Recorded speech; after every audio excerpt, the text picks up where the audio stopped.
Hello my dear friends, myself Vikas Kumar. सबसे पहले तो आपका मेरे चैनल द पॉलिटिकल माइंड पे स्वागत है। जैसा कि मैंने अपने पिछले वीडियो में ये बोला था कि मैं रिवीजन सीरीज के साथ आ रहा हूँ, which will be totally exam oriented.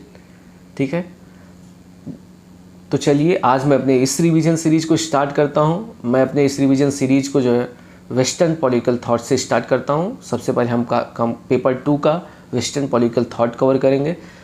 Western political that में मैं चीज़ों को सीरीज में कवर करवाना चाहूँगा। सबसे पहले मैं बात करूँगा जो है प्लेटो की, उसके बाद मैं बात करूँगा अरिस्टोटल की, मैकियावेली की, फिर हम बात करेंगे हॉब्स, लॉक, रूसो की, फिर उसके बाद हम बात करेंगे हीगल, मार्क्स, ग्राम्सी की, उसके बाद कुछ मॉडर्न थिंकर्स की भी बात करेंगे जैसे फ्रांस फेनम हो गया, ठीक है, हन्ना आरेंट हो गई, इन सब की भी हम बात करेंगे। तो चलिए हम बिना समय लिए हुए प्लेटो की बात करते हैं। देखिए, किसी भी थिंकर को अगर आपको समझना है तो सबसे पहले आपको ये समझना होगा कि उस समय का लाइफ एंड टाइम क्या चल रहा था, कि उस समय का समय कैसा था। किसी भी फिलोसफर के आइडियाज़ को जानने के लिए सबसे ज़्यादा ज़रूरी है कि वो जहाँ पैदा हुआ उस समय का टाइम पीरियड कैसा था, वहाँ क्या सिचुएशन थी, वहाँ क्या परिस्थितियाँ थी। सबसे पहले तो हमको ये जानना होगा जो प्लेटो का जन्म हुआ था, वो जन्म हुआ था एथेंस में, जो कि ग्रीस में पड़ता था। अगर मैं बात करूं ग्रीस की, तो वो ग्रीस उस समय जो है ट्रबल फेज से गुजर रहा था। उस समय वार टाइम पीरियड था। अगर मैं बात करूं उस समय क्या युद्ध हो रहे थे, तो उस वार का नाम था पेलोपोनेशियन वार, जो कि एथेंस और स्पार्टा में हो रहा था। ठीक है, एथेंस एंड स्पार्टा में हो रहा था। तो हुआ ये कि जो है स्पार्टा ने इस युद्ध में एथेंस को हरा दिया।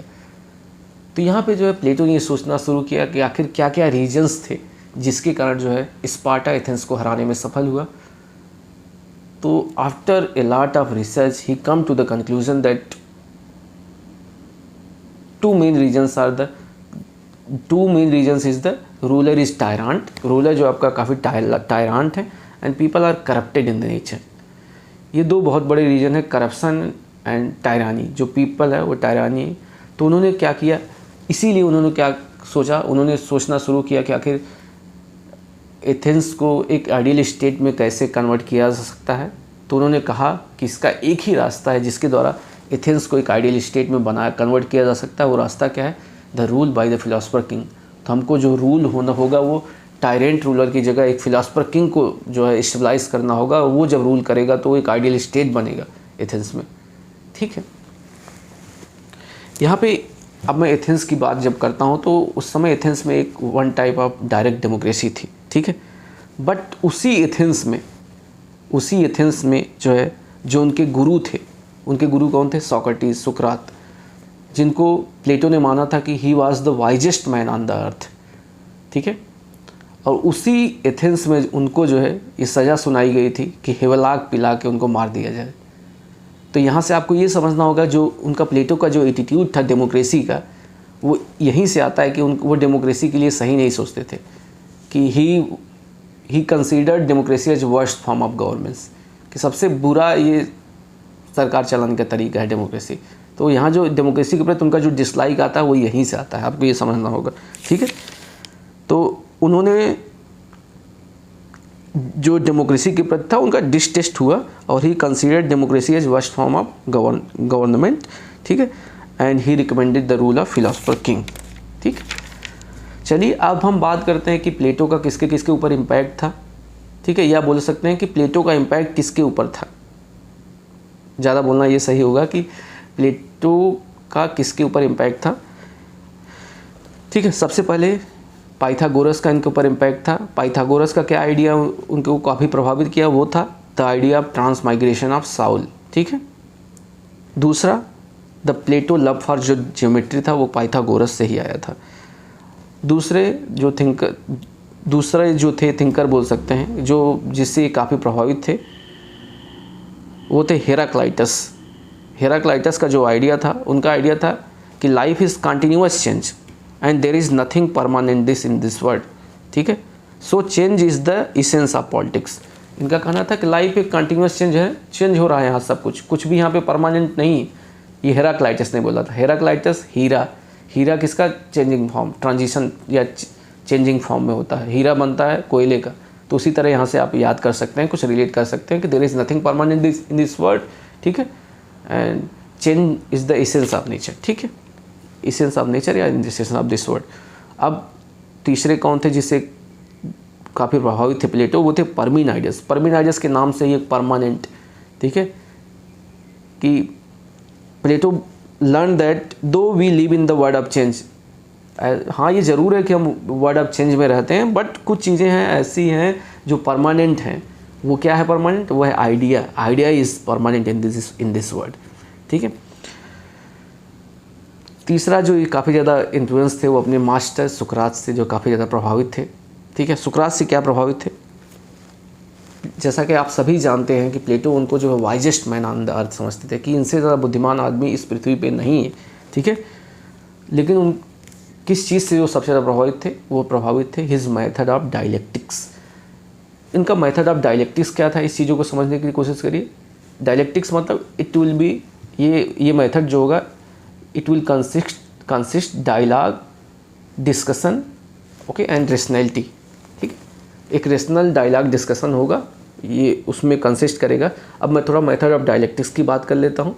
अगर सरल शब्दों में समझा जाए तो अगर किसी भी ट्रुथ तक आपको पहुँचना है तो सबसे पहले क्या होगा, एक विरोधाभास से हम उस चीज़ को जान सकते हैं कि आप जो बोल रहे हैं सामने वाला वो उसके विपरीत बोलेगा, और there will be a discussion and deliberation will takes place, और जिससे कि हम क्या है एक रिजल्ट तक आ सकते हैं, एक सत्य तक आ सकते हैं। तो ट्रुथ तक जानने के लिए हमको एक आर्गूमेंट में फंसना होगा जो कि विरोधाभास पे जो है बेस्ड होगा।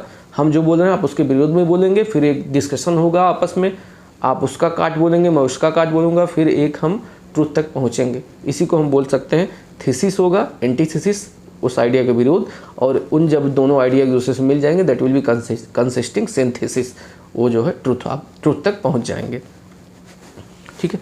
अब मैं उनके मेजर थीम्स की बात कर लेता हूँ। सबसे पहले जो उनका जो मेजर थीम है वो थ्योरी ऑफ आइडियाज़ है, क्योंकि आप देखते होंगे कि पार्मेनिडाइजस क्या बोलते हैं। पार्मेनिडाइजस बोलते हैं कि प्लेटो ने ये समझ लिया था कि although this is the word of change but there is something which is permanent, that is idea, ठीक है। तो ये बोलते क्या है कि idea is real, permanent and perfect, ठीक है। Material word is word of change, word of God is word of perfection. If we consider the material word is real then we are ignorant. जो ये बोलते हैं कि material word है वो word of change है, ठीक है, और जो word of God is word of perfection, क्योंकि गॉड इज़ आइडिया, गॉड एक आइडिया है that is perfect, that is real, ठीक है, and that is unchangeable. And अगर हम ये समझते हैं कि मटेरियल वर्ड जो है रियल है देन वी आर इग्नोरेंट, ठीक है, ठीक है। एलिगोरी ऑफ केव का आइडिया भी इन्हीं का था। अब चलिए हम बात करते हैं इनके थ्योरी ऑफ सोल की। जब मैं ये बात करते हैं थ्योरी ऑफ सोल की तो इन्होंने ये बोलते हैं कि सभी जो ह्यूमन बींग्स हैं, सभी जो व्यक्ति हैं, उनकी जो आत्मा है उनके 3 एलिमेंट्स हैं, उनके सोल के 3 एलिमेंट्स। वो क्या है? Reason, courage and appetite. और ये अलग अलग रेशियो में अलग अलग व्यक्तियों में होता है, ठीक है। एंड क्या डोमिनेट कर रहा है उसी के बेसिस पे ये अलग अलग व्यक्तियों को निर्धारित करते हैं। जैसे अगर किसी भी व्यक्ति के अंदर रीजन डोमिनेट कर रहा है करेज एंड एपेटाइट पे तो उस व्यक्ति को क्या इन्होंने कहा? Man of gold. अगर किसी व्यक्ति के अंदर करेज डोमिनेट कर रहा है रीजन एंड एपेटाइट को, उसको बोला गया मैन ऑफ सिल्वर। एंड किसी व्यक्ति के अंदर अगर आपका करेज एपेटाइट डोमिनेट कर रहा है करेज एंड रीजन पे, उसको क्या बोला गया इन्होंने? Man of copper. तो इसी के बेसिस पे उन्होंने अलग अलग लोगों को डिवाइड किया, ठीक है। अब इसी बेसिस पे जब वो आइडियल स्टेट की बात करते हैं तो इन्होंने सोसाइटी को भी डिवाइड किया 3 क्लासेस में, कि जहाँ पे रीजन डोमिनेट करेगा जिन व्यक्तियों के अंदर, उन सभी व्यक्तियों के ग्रुप को मिला के हम कौन सा क्लास बनाएंगे? रूलिंग क्लास बनाएंगे। और जहाँ पे करेज डोमिनेट करेगा जिन जिन व्यक्तियों के अंदर, उन सभी को मिला के हम क्या बनाएंगे? सोल्जर क्लास बनाएंगे। और जहाँ पर जो है केवल एपेटाइट डोमिनेट करेगा उन सभी व्यक्तियों को हम क्या करेंगे? Producing class. तो इन्होंने अपने सोसाइटी को 3 क्लास में डिवाइड किया, that is ruling class, soldier class and producing class. चलिए अब हम बात करते हैं इनके थ्योरी ऑफ जस्टिस की, जो सबसे ज़्यादा इम्पॉर्टेंट। जैसा कि प्लेटो की बुक का नाम है द रिपब्लिक, उनका सब टाइटल है कंसर्निंग जस्टिस। तो इनका, जैसा कि आप सभी जानते हैं कि प्लेटो का जो मेथड था वो मेथड ऑफ डायलेक्टिक्स था। वो किसी भी चीज़ को जानने के लिए मेथड ऑफ डायलेक्टिक्स का यूज़ करते थे, जो कि काफ़ी ज़्यादा प्रभावित था। किससे? सुकरात से प्रभावित था, सोक्रेटिस से प्रभावित था, ठीक है। तो इनका जो थ्योरी ऑफ जस्टिस था which was based on the discussion, ठीक है, डिस्कशन के बेस्ड था। अब ये ऐसा माहौल कब बनता है कि सेफलस के घर जो है प्लेटो के साथ जो है सेफलस के घर कुछ लोग मिलते हैं और वहाँ पे ये जो जस्टिस का कॉन्सेप्ट डिस्कस करते हैं, ठीक है। तो वहाँ पे कौन कौन लोग उपलब्ध रहते हैं, सबसे पहले ये आपको जानना होगा। सेफलस थे, जाहिर सी बात है, प्लेटो तो थे ही, और उसके बाद जो है सेफलस थे, पॉलीमार्कस थे, थ्रेसिमाइकस थे, ग्लूकॉन थे। तो सबसे पहले प्लेटो आर्गूमेंट को स्टार्ट करते हैं कि आखिर what is the idea of justice, define justice. तो सब लोग अलग अलग तरीके से डिफाइन करते हैं, प्लेटो उस चीज़ को आर्गूमेंट करते हैं एंड वो एक जस्टिस के कॉन्सेप्ट पे आते हैं कि आखिर जस्टिस क्या है, ठीक है। तो सेफलस डिफाइन करते हैं जस्टिस को, justice is doing one's duty, ठीक है, doing one's duty and paying one's dues, ठीक है। तो प्लेटो बोलते हैं इट इज़ सो सिंपल कि आप कुछ भी किसी का पेइंग वंस ड्यूज़, ठीक है, या बोल सकते हैं कि कुछ भी आप मतलब paying one's dues in the sense कि आप ये यूज़ कर सकते हैं कि कुछ का बाकी हो आप कुछ भी वापस कर देंगे, ये हर सिचुएशन में सही नहीं होगा, ठीक है। दूसरा है पॉलीमार्कस बोलते हैं कि justice is the giving everyone dues, ठीक है, सभी का ड्यूज़ देना, and giving being good to your friend and evil to your enemy, ठीक है, being good to your friend and evil to your enemy. तो प्लेटो इनको रिजेक्ट करते हैं, रिजेक्ट बोलते हैं कि very idea of doing injury to anyone is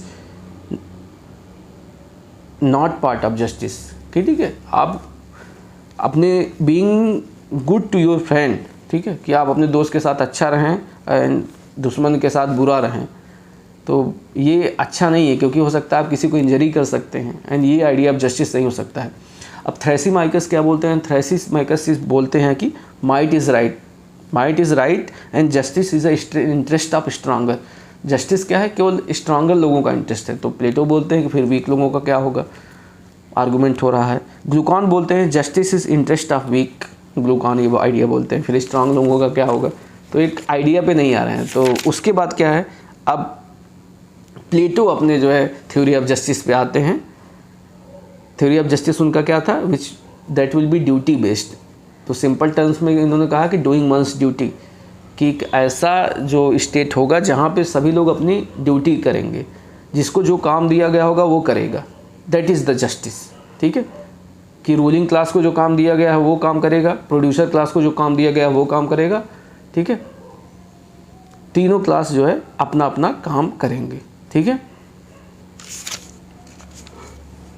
ठीक है। अब तो इनका मतलब जस्टिस का क्या मतलब था, इनका मतलब था justice as performance of duty. तो उसके अगर मैं 3 अलग अलग एलिमेंट्स की बात कर लूँ तो इन्होंने कहा, पहला फंक्शनल स्पेशलाइजेशन, कि जिसको जो फंक्शन दिया गया है वही काम करेगा, ठीक है। कोई दूसरा क्या है, नॉन इंटरफेरेंस, कि कोई एक दूसरे के काम में इंटरफियर नहीं करेगा। Ruling class, producer class and one in other class soldier class था, तीनों एक दूसरे में इंटरफियर नहीं करेंगे। और तीसरा था हारमोनी, कि ये तीसरों में एक दूसरे में हारमोनी रहेगा, कोई कॉन्फ्लिक्ट नहीं रहेगा, ठीक है। अब हम बात कर लेते हैं इनके थ्योरी ऑफ एजुकेशन की, जो सबसे ज़्यादा जो है one of the most famous theory इनकी है। जब ये थ्योरी ऑफ एजुकेशन की बात करते हैं तो ये चीज़ आप समझिए कि ये जो that will be based on the principle of compulsory education, and यहाँ पे महिलाओं और पुरुष दोनों इक्वल होंगे। ये दोनों के लिए education, theory of education propound करते हैं, ठीक है। तो ये बोलते हैं कि all newly born children both boys and girls would be separated from the parents and they will be placed under the custody of state and all would brought up and placed under similar condition, ठीक है। कि सभी की जिम्मेदारी कौन लेगा, state लेगा, state उनको कंपलसरी एजुकेशन देगा और सभी को सिमिलर सिचुएशन में सिमिलर तरीके से ट्रीट किया जाएगा, किसी को स्पेशल ट्रीट नहीं किया जाएगा। अब हम उनके जो है थ्योरी ऑफ एजुकेशन में बात करते हैं कि किस तरह से उनको थ्योरी एजुकेशन दिया जाएगा उन बच्चों को। तो देखिए, सबसे पहले 10 साल तक, ठीक है, उनको प्रीडोमिनेंटली फिजिकल एजुकेशन दिया जाएगा, जहाँ पे जिम्नेजियम वगैरह एंड स्पोर्ट्स वगैरह जो बनेंगे, फील्ड्स वगैरह, इन सब चीज़ों पे ध्यान दिया जाएगा और वहाँ पे उनको ट्रेन किया जाएगा। यहाँ पे उनका ट्रेन करने का मतलब ये था कि अगर वो फिजिकली स्ट्रांग होंगे तो आगे उनको बीमारियाँ वगैरह नहीं होंगी तो हमको मेडिसिन वगैरह नहीं देंगे। तो वो उन्होंने कहा कि जो हमारे बच्चे होंगे उनका फाउंडेशन, जो फिजिकल जो फाउंडेशन होगा बहुत स्ट्रांग होगा, जिससे कि आगे डिजीज़ बहुत कम हो। ठीक है, ठीक, ये था। 10 से 15 साल तक उनको म्यूज़िक में ट्रेन किया जाएगा कि आपका यहाँ पे फिजिकल स्ट्रेंथ के साथ, आपका फिजिकल टफनेस के साथ स्पिरिचुअल सॉफ्टनेस भी उनको उनके अंदर डेवलप किया जाएगा। ठीक है, एंड उनको फैमिलियर किया जाएगा मैथमेटिक्स से, हिस्ट्री से, साइंस से। ठीक है, 15 से 20 साल तक उनको मोरल एजुकेशन दिया जाएगा। 20 साल में जो है पहली महत्वपूर्ण एग्जामिनेशन होगा, पहली परीक्षा होगी। तो 20 साल के में आपका 20 साल के स्टेज पे एक एग्ज़ाम होगा। एग्ज़ाम को जो लोग फेल कर जाएंगे उन लोगों को ट्रेडर वर्ग में रख दिया जाएगा, पीजेंट्स एंड मैकेनिक वर्ग में रख दिया जाएगा। जो लोग पास करेंगे उनको physical and moral training, physical, mental and moral training दी जाएगी। ठीक है, 20 से 30 साल तक वो लोग physical, moral and mental training लेंगे। 30 साल के बाद फिर से एग्ज़ाम होगा। जो लोग फेल हो जाएंगे उन लोगों को सोल्जर क्लास में भेज दिया जाएगा। जो लोग पास हो जाएंगे उनको फिलॉसफी जो पढ़ाया जाएगा 31 से 35 साल तक। ठीक है, 31 से 35 साल तक फिलॉसफी पढ़ाया जाएगा। फिर उसके बाद 36 के एज में जो है वो जो जिनको फिलॉसफी पढ़ाया जाएगा उन सभी लोगों को जो है वर्ल्डली लाइफ में भेज दिया जाएगा और उनको रियल लाइफ प्रॉब्लम से डील करने के लिए कहा जाएगा। अब रियल लाइफ प्रॉब्लम्स के साथ आप डील करिए और कुछ सोल्यूशन के साथ आइए। ठीक है, 50 साल में फाइनल एग्ज़ाम होगा। ठीक है, जो लोग फेल हो जाएंगे उनको ऑक्सिलरी क्लास में भेज दिया जाएगा और जो लोग पास हो जाएंगे वो फिलोसफर किंग बनने के योग्य हो जाएंगे। ठीक है, यहाँ पे आप ये भी बात ध्यान दीजिए कि जो फिलोसफर किंग होगा वो रिलेक्टेंट होगा, वो बनना नहीं चाहेगा। ठीक है, कि मुझे फिलोसफर किंग नहीं बनना है, इतना पढ़ने के बाद भी उसको नहीं बनना, उसका मन नहीं करेगा कि मैं बनूं। लेकिन सोसाइटी में कुछ लोग आएंगे, उससे रिक्वेस्ट करेंगे और वो फिलोसफर किंग बाद में बनेगा, लोगों के रिक्वेस्ट पे एंड सोसाइटी के भला के लिए, अच्छाई के लिए। ठीक है, ठीक है। अब इनका अगली मैं थ्योरी की बात करता हूँ। ये है communism of family and property. देखिए, जब एथेंस पे ये सर्च करते हैं कि आखिर हारा क्यों, प्रॉब्लम क्यों है, हमको आइडियल स्टेट कैसे बनाना है, तो वहाँ पे one of the root cause था करप्शन था। अब करप्शन का रूट काज था तो उन्होंने जाना कि आखिर करप्शन क्यों है। ठीक है, तो उनका 2 रीज़न उन्होंने पता चला कि this is due to the family and property and even family is bigger evil then the property. क्योंकि लोग प्रॉपर्टी जुटाते हैं, वो सॉरी किसके लिए, फैमिली के लिए जुटाते हैं। तो अगर प्रॉपर्टी एंड फैमिली नहीं होगी तो करप्शन नहीं होगा, और करप्शन नहीं होगा तो हम एथेंस को एक आइडियल स्टेट बना ले जाएंगे। किसके द्वारा, फिलोसफर किंग के द्वारा। तो इन्होंने क्या कहा, न बजेगी मतलब वो जो आपका हिंदी में कोटेशन है। ठीक है,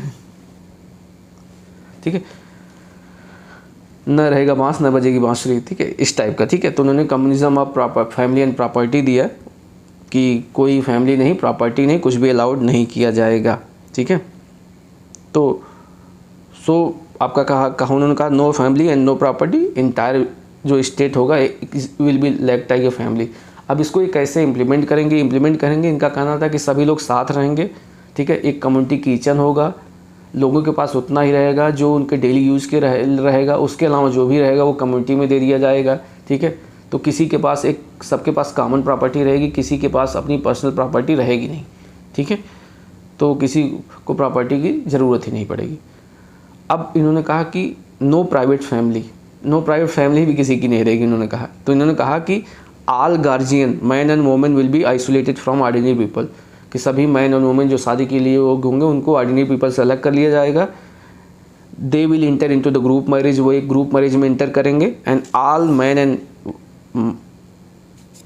ग्रुप मैरिज में and they become each others common husband and wives, वो एक दूसरे का कॉमन हस्बैंड एंड वाइफ बनेंगे। And all man have common wives and children, सभी का एक कॉमन बच्चे एंड पत्नियां होंगी। And all newly born will be separated from their parents, सभी जो नए बच्चे होंगे उनको अपने पेरेंट्स से अलग कर लिया जाएगा। And they will placed under the custody of state, सभी को स्टेट के अंदर कस्टडी दे दी जाएगा, उनको सभी को एक ही तरह का एजुकेशन दिया जाएगा।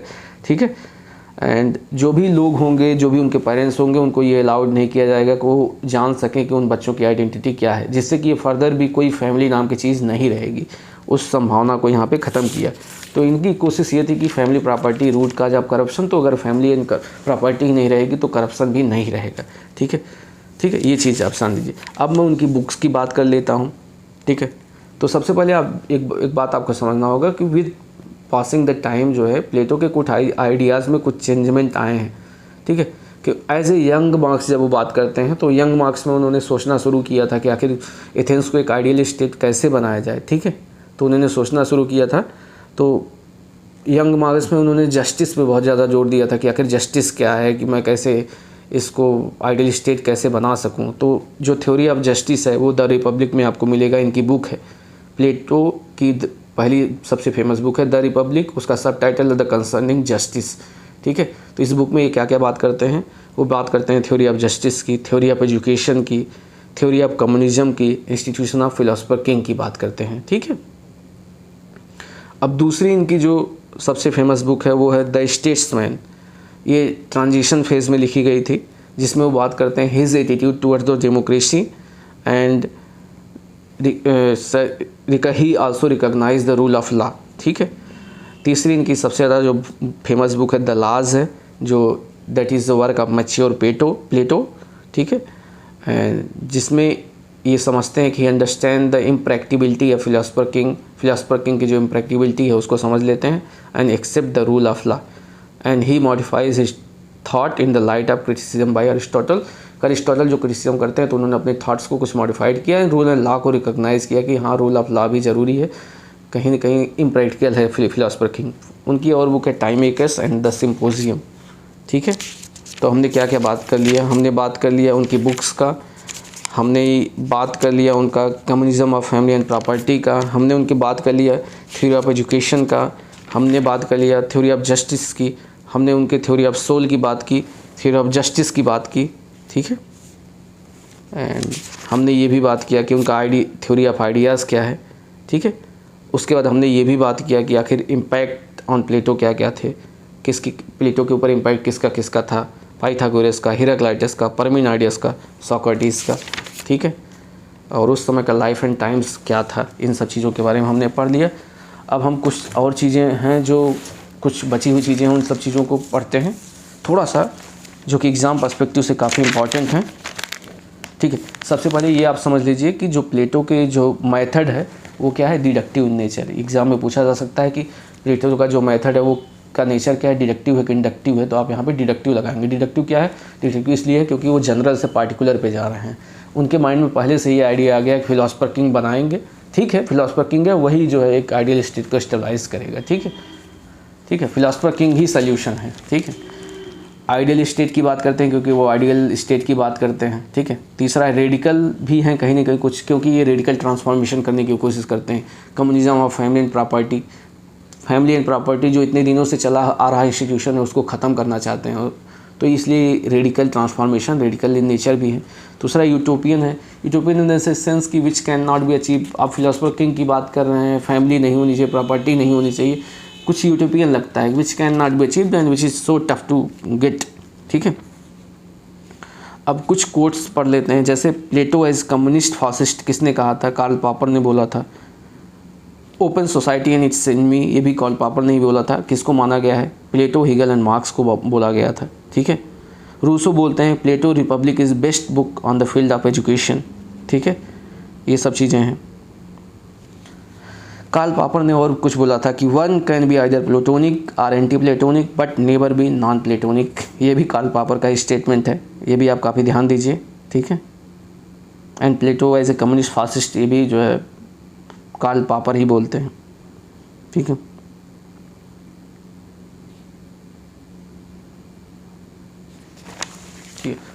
अब हम बात कर लेते हैं, जैसे अब हम कुछ इनके कोट्स की बात कर लेते हैं। तो ये बोलते हैं कि स्टेट इज़ इंडिविजुअली लार्ज, ये कोट जो है प्लेटो का है। इनके और भी कोट्स हैं, जैसे human behaviour flows from 3 main sources, that is desire, emotion and knowledge. तो आप जैसा जानते हैं एपेटाइट, करेज एंड रीज़न की जब बात करते हैं तो उसी का ये डिफरेंट फॉर्म है। तो यहाँ पे जब भी आप देखें डिज़ायर, इमोशन, नॉलेज को, तो आप यहाँ पे प्लेटो को गेस कर सकते हैं। दूसरा ideas are the source of all things, जहाँ पे आइडियाज़ को ये परमानेंट मानते हैं, ठीक है। आइडिया इज़ परमानेंट, तो आइडिया ही that is source of all things, ये किसका है, ये प्लेटो का है। Ignorance the root and stem of all evil. जो इग्नोरेंस है that is the root cause of that is root cause of stem of all evil, ये आप समझ लीजिए। चौथा इनकी जो फेमस कोट है वो है नो लॉ और ordinance is mightier than understanding, कि कोई भी जो है अंडरस्टैंडिंग और नॉलेज से बड़ा कोई जो है कोई कानून जो है बड़ा नहीं है। जैसे ये बोलते हैं फिलोसफर किंग जो सबसे ज़्यादा समझदार व्यक्ति होगा तो उसको किसी कानून से बांधना जो है सही नहीं होगा, तो वो जो बोल रहा होगा वो सही ही बोल रहा होगा क्योंकि उसको उस चीज़ की शिक्षा दी गई है और वो उस चीज़ को उसको एक्सपर्ट बनाया गया है, ठीक है, तो वो सही होगा, उसको ऊपर शक नहीं किया जा सकता, उसको रूल ऑफ लॉ से नहीं किया जा सकता। चौथा है those state are best govern where the ruler is least interested to govern. वो स्टेट होंगे जो सबसे ज़्यादा अच्छे से गवर्न किए जाएंगे जहाँ पर रूलर जो है सबसे कम इंटरेस्टेड होगा। फिलोसफर किंग रूल नहीं करना चाहेगा फिर भी रूल करेगा, और वो स्टेट उन्होंने बोला कि सबसे अच्छे से वो गवर्न होगा, ठीक है। जहाँ रूलर ये बोल सकते हैं कि रूलर रूल नहीं करना चाहेगा फिर भी रूल करेगा, तो वो स्टेट सबसे अच्छे से गवर्न होगा। It is foolish to limit an expert practitioner of medicine with the book of medicine, कि अगर कोई एक्सपर्ट है मेडिसिन का, ये बहुत मूर्खतापूर्ण व्यवहार होगा कि आप उसको बुक ऑफ मेडिसिन से जो है उसको रिस्ट्रिक्टेड करें। एक्सपर्ट है तो एक्सपर्ट है, ठीक है। साथ ही साथ हमने बात की one can be either platonic और anti platonic but can never be non platonic, Karl Popper की है, ठीक है। ये सब चीज़ें आप समझ लीजिए। अब